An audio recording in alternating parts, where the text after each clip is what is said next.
welcome to the lighthouse. Take this first moment, like always, and adjust the old positioning system so that you feel comfortable and relaxed and alert. And you can close down the eyes if you want to for these first few moments, or you can keep them open. It's entirely up to you. I'm just going to talk to you here for the first few moments before we get into the work of our meditation time. So recently I was enjoying a walk along Lake Mendota, which I live just like half a block away from.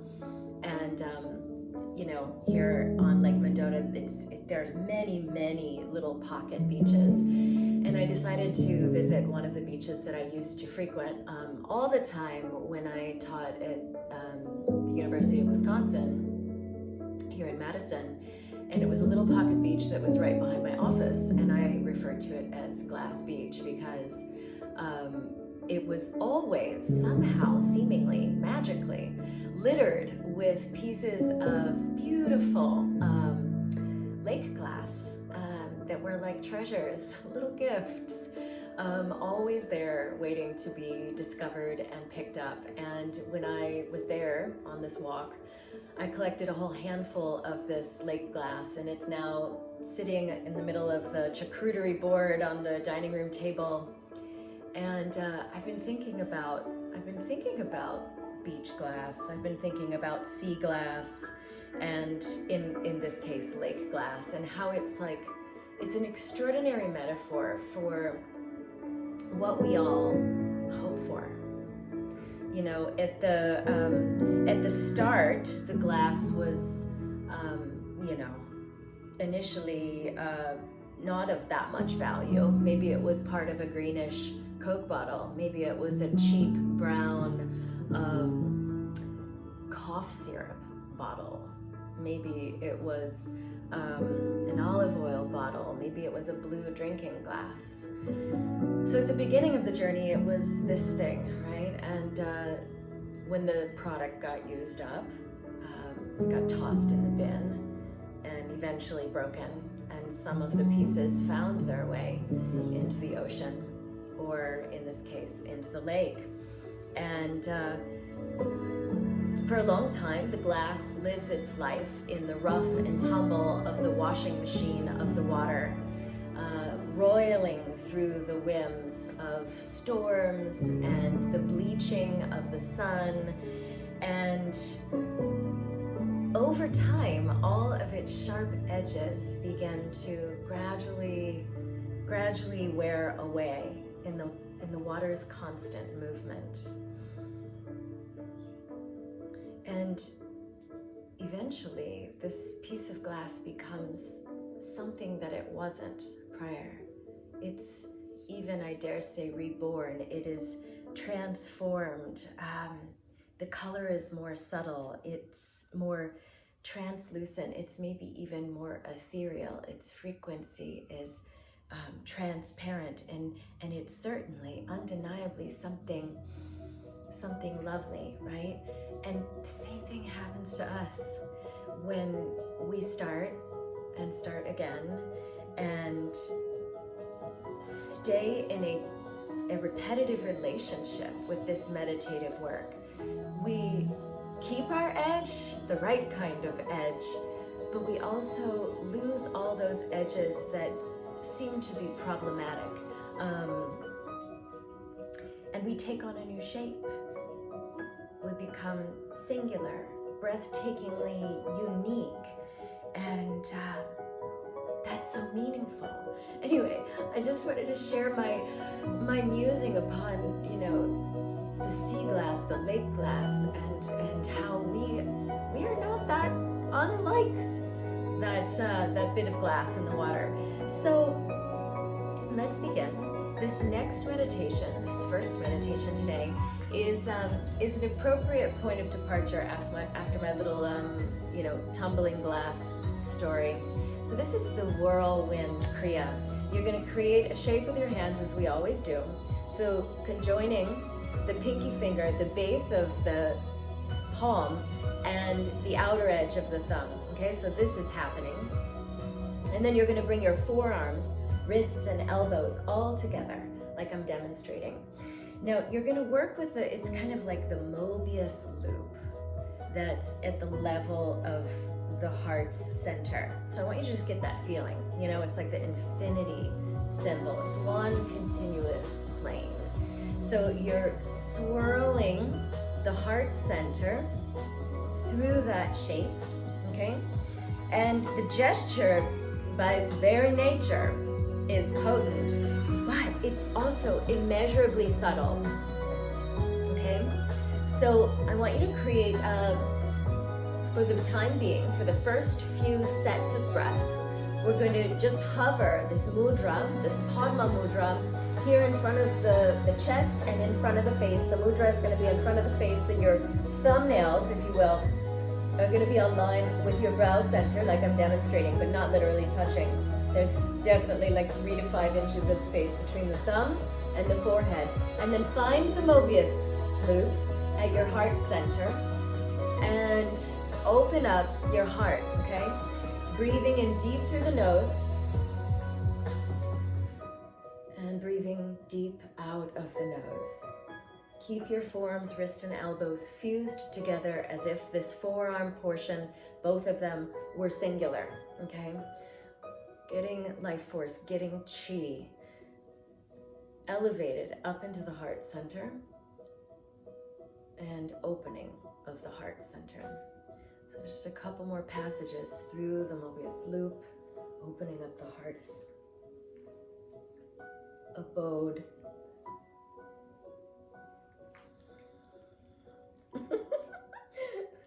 I don't think you can see the dog, but she's like power smacking her lips down here. She just had like brunch, so I don't know if you can hear her. Take 3 more, please. 3, 2, and 1. Great. So you're going to do a similar thing. So you're going to bring this looping at the heart center to a close. And then all of the dynamism is going to start getting characterized primarily from elbow to fingertips. So this is where the whirlwinding really begins. So you're going to loop the arms going in one particular direction. It doesn't matter because we will, send it off in the other direction here in a moment. So I'm going up with my fingertips, forearms and elbows up as high as I can take them without pulling the elbows apart. So keeping it unified. And then still circling in the same direction, I'm going to pull everything down as if I were going to insert my elbows into my navel center. Okay, so I'm going to go up on an in-breath and down on an out-breath. Okay, so I want you to try this. Let it be, again, potent by its very nature. It's that, undeniably so, but let it be immeasurably subtle simultaneously. We need immeasurably subtle because so many things are just blown out at the seams in life right now. Like we're not out of the forest yet. So use this time, use the practice to get into your subtlety. So inhaling up and exhale down. As you exhale, friends, pull your abdominal wall back and softly in and softly up to create a wringing out of all of the elements in the ball of your belly. Okay, inhale up and exhale down. Listening to your human nature. Nature is the only hierarchy. Maintain innocence as you ride the wave of nature, as you become more intimately aligned with your human nature and feel into the deep chords of freedom and flow in your spine as you're doing this whirlwind kriya. The deepest chords of freedom and flow. We want to be students of flow because stagnation is the foundation of all pathology. Keep the waters of the living ecosystem moving. So you're irrigating your nervous system, friends. You are re-fluidifying your rigidity. You know, and like, let's be honest, right? We've all got some kind of rigidity, whether it's in our thinking or the way we hold our bodies or whatever, our routine. You're re-fluidifying your rigidity so that you can undeniably, but with immeasurable subtlety, be finessing those chords of freedom and flow in your spinal column.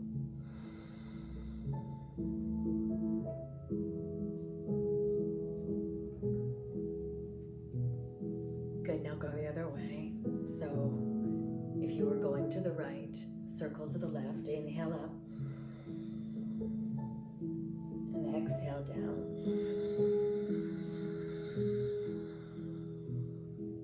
And like always, don't let it just exist in the borders and the boundaries of your body. Let it bleed out like paint, like watercolor paint on wet paper, and let it, permeate your whole field. A few more, circling up on your inhalation and back down on your out breath.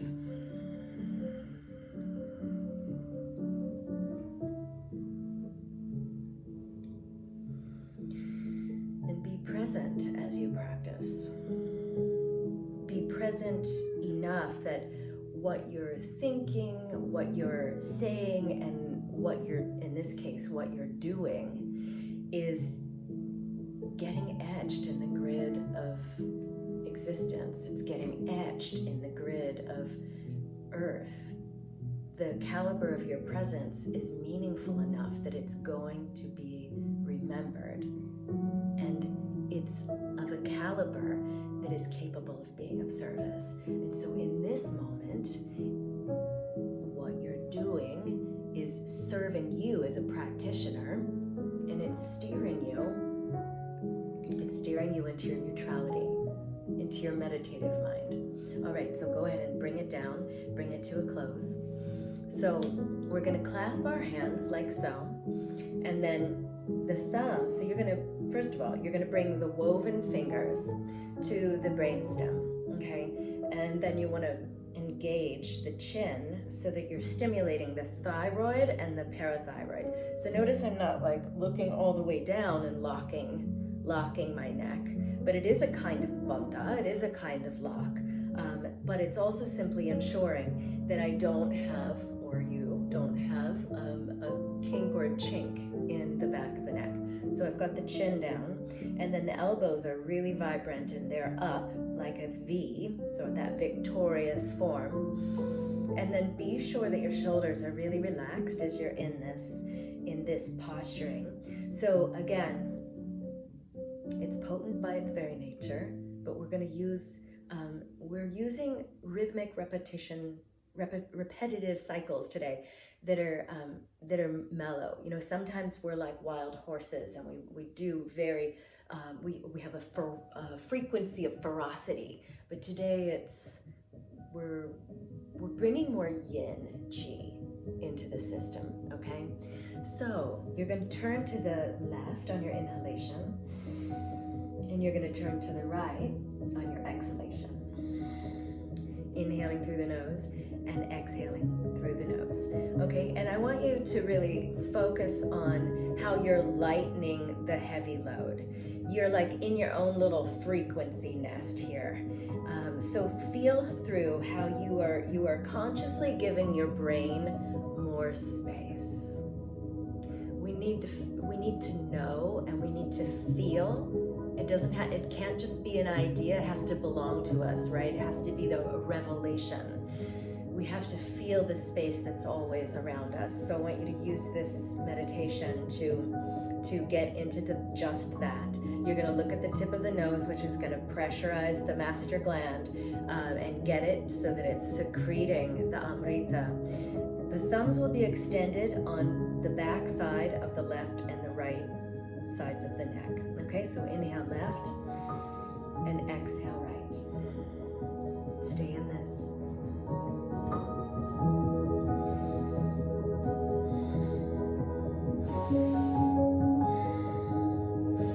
you're not just turning your head and your neck. Feel how the entire axis of your spine is oscillating. Oscillations of compassion. Real compassion, not the idea of compassion. Not some words on a page kind of compassion. Not somebody else's perception of compassion, but your embodied experiential wisdom in action, compassion. Feel your whole being oscillating left and right and emitting a clarity because you have greater space. You are naming and claiming in this meditation. You are naming and claiming your particular creation vibration, the signature equation that is going to allow you to go out there today, to go out there and to live in the best way that you know how. Looking at the tip of the nose. See if every time you oscillate, if your spine can feel more elegant, more effortless, and certainly more elongated.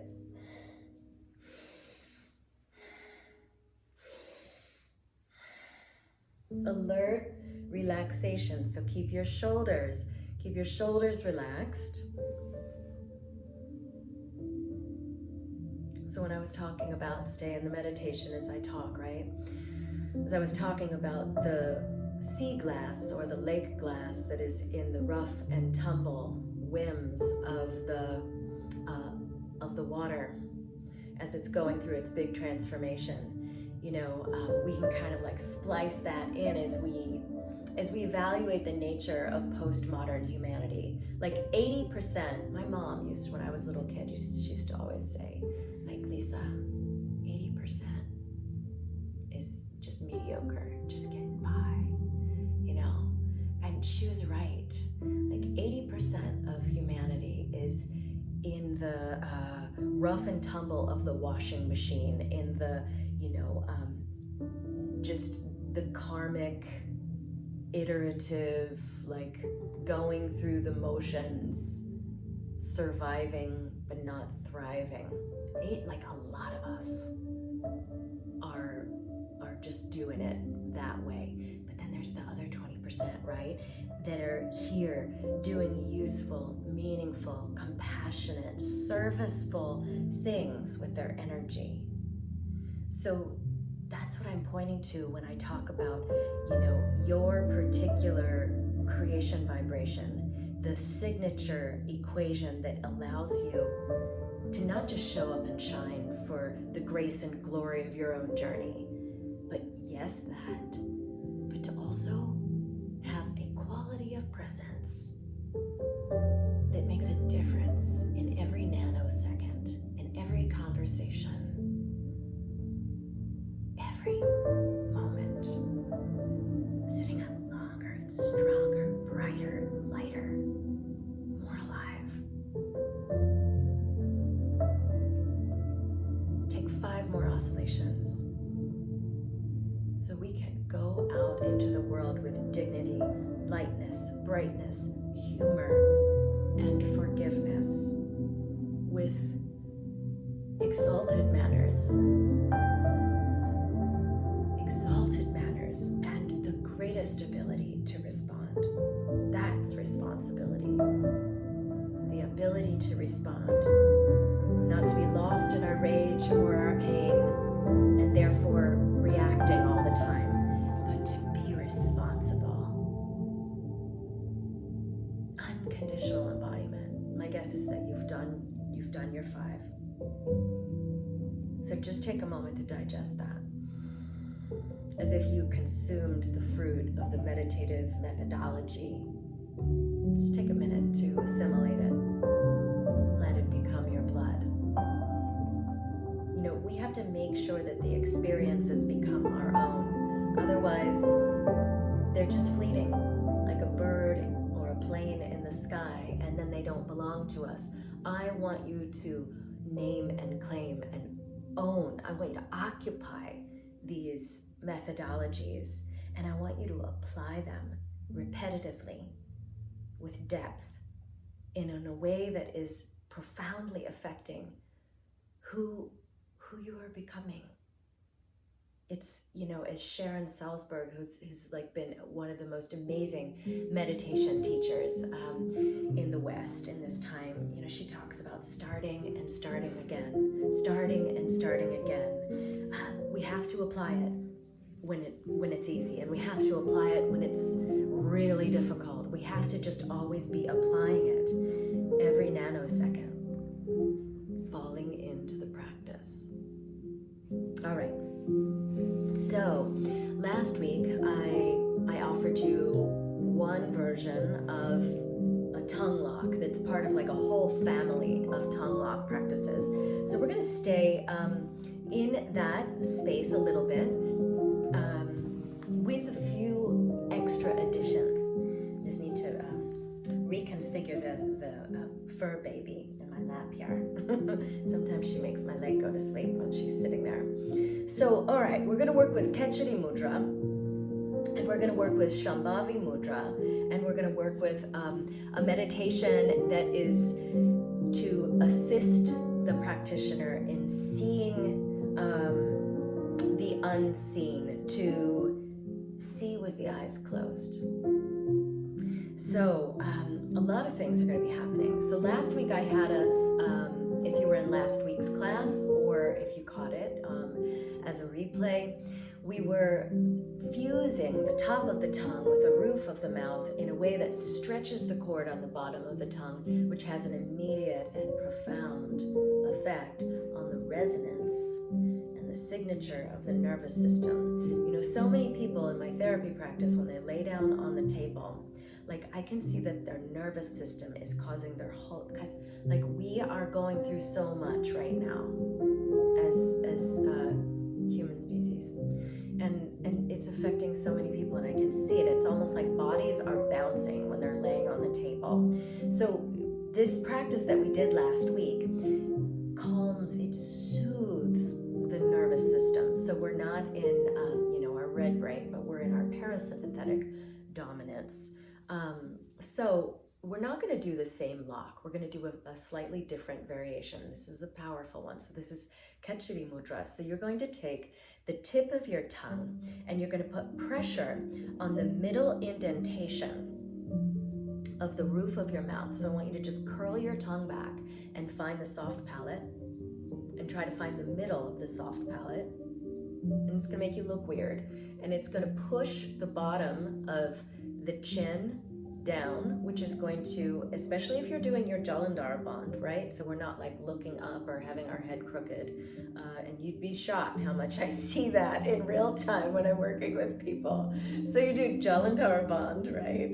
And then you press the tip of the tongue and the middle indentation of the soft palate of the mouth. And that is, so the pressing down, the pressurization of the bottom of the chin is going to have a beneficial effect on the thyroid and parathyroid, okay? So that's happening while the mouth is closed, okay? And you're gonna do a particular kind of breathing that in applied yoga sciences we call ujjayi breath, which is an oceanic sounding breath. So your eyes are going to be closed and you're going to be looking at your brow center, okay? So get that feeling. Curl your tongue back to the middle of the soft palate. Close down the eyelids, but look through the eyelids so that your vision, this is Shambhavi Mudra, so that your vision is conjoining at one point of seeing with the eyes closed, of seeing the unseen, okay? Just get this feeling for a minute. And then you're going to be inhaling both through the nose and inhale through the nose and exhale through the nose. So what it is that's going to create that oceanic sound is a slight contraction in the back of your throat, okay? So you want to listen in for that like really evenly muted pace of inhale becoming exhale.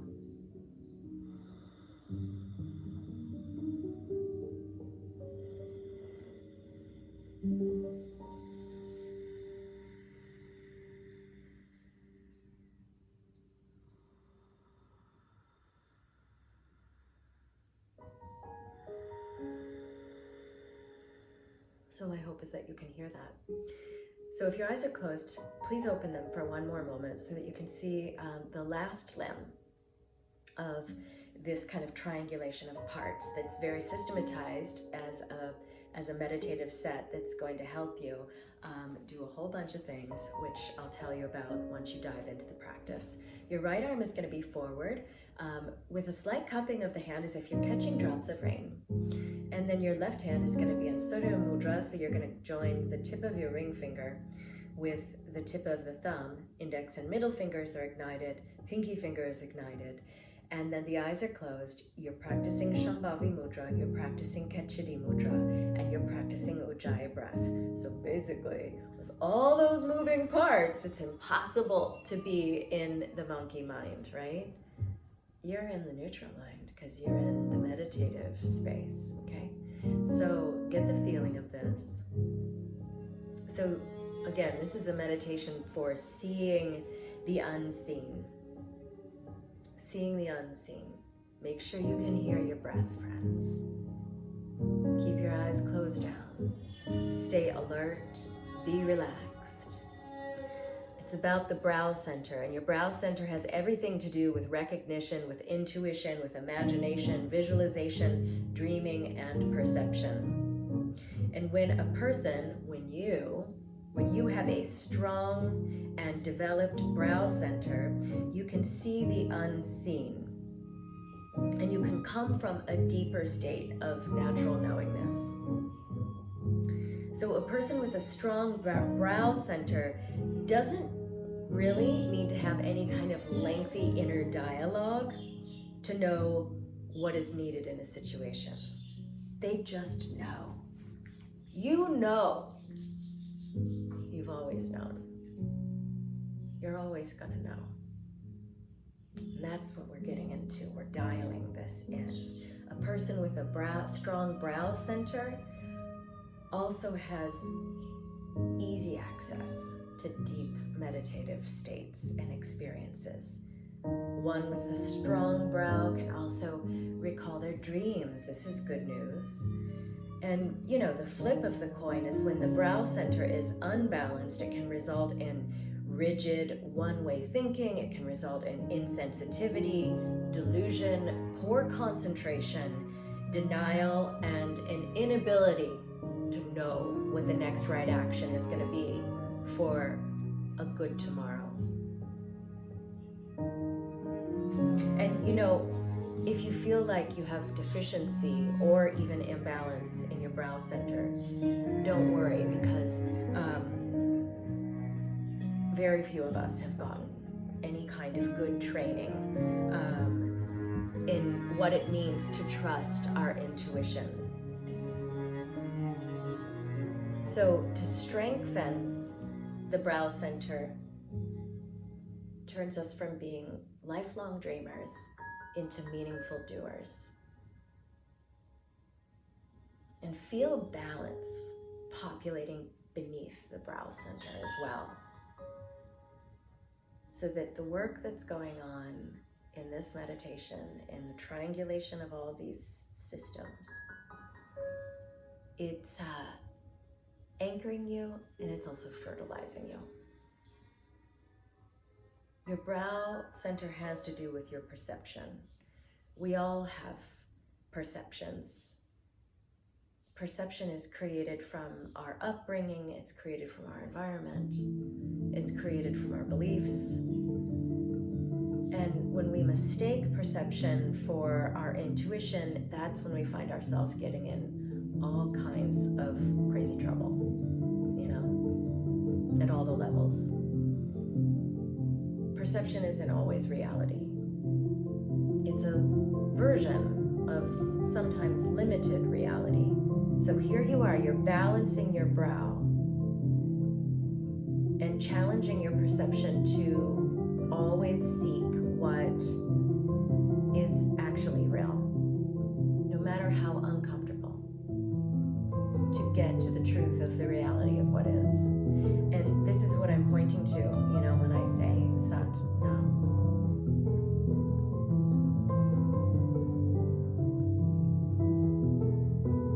So staying with it, a couple more breaths.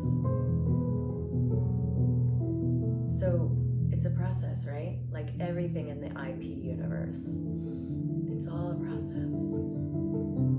And it's all also about, dismantling all of the illusions that keep us rigid, about re-fluidifying our rigidity, becoming balance, optimizing. The results can feel subtle in this moment, and then when you walk out into the whole of the rest of your life, it can feel profound. So even if it feels like very little is happening, stay in it. Keep up.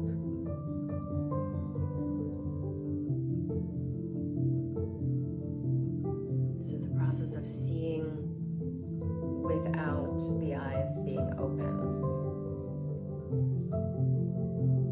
So the Ketchity Mudra that you have your tongue in right now, it's said to release the elixir of life. So the word Ketchity is derived from two Sanskrit roots that are translated as one who moves the sky. So you, as an ardent practitioner, are using the tongue lock to move yourself into a more universal state of awareness, into loving awareness. Continue to press the tongue into the middle of the soft palate. So also recognize that this mudra that you're practicing with your tongue it's stimulating the release of the feel-good neurotransmitters, like the dopamine. It's getting that moving through your system, which is calming and soothing your system, balancing the hormones. So give yourself permission to experience a more expanded, calm perception, a depth of intuition, well-being. All right, so last breath. And then I want you to open your eyes, please, and we're going to make panther claw. So you're pressing the tip of the index, middle ring, and pinky fingers into the top of the palm, and then wrap the thumbs, panther claw. Oscillate to the left again, inhale. Oscillate to the right, exhale. And then come back to center. Good. And just allow yourself to listen and to digest in these final moments. Meditation, it's quite possibly your greatest companion. It positions you in the neutral mind where all phenomena has a home, where you can experience it all, everything, right? Through a wider and through a longer lens with real, meaningful compassion and action. We can either fear life's mysteries or we can embrace them. And more often than not, the choice is ours. And more often than not, we don't like to admit that the choice is ours, because when things run amok, we don't like to take the blame, right? But the choice is ours. So are we going to stay in our rigidity, or are we going to fluidify and embrace the mysteries as they are coming and going? May you remember that all of your emotional scar tissue that you have amassed and that you are carrying, it becomes the mountains on the map of your life. It is simultaneously sometimes terrifying and completely breathtakingly beautiful, right? So rest in your neutrality as you hold your multitudes. Be neutral as you hold your multitudes, yeah? All the grief that knocks you off center, it finds its center when you fall and fall again into the practice, into your meditative mind. The grief finds its balance. So it's about again and again and again getting eye to eye with your neutrality. This is what closes the gap. This is what transforms us into islands of integrity. So remember that when you leave this meditation and when you leave this journey of your life, the only thing that you get to carry with you is your soul and your subtle body and your meditative accomplishments. So every time you take time to meditate, it is meaningful. It is useful. It matters. Every nanosecond of meditation matters. And when you leave this meditation here today or tonight, whenever you might be catching it, just be yourself. Don't even be aware of yourself. Just be yourself. Happy, healthy, whole, free. Because we can cease to stop the search. We can stop searching now. We needn't acquire or discover or realize or attain anything additional. We don't need to accumulate any extra information because wholeness is already here. Your wholeness is already here. It's already here. So take this moment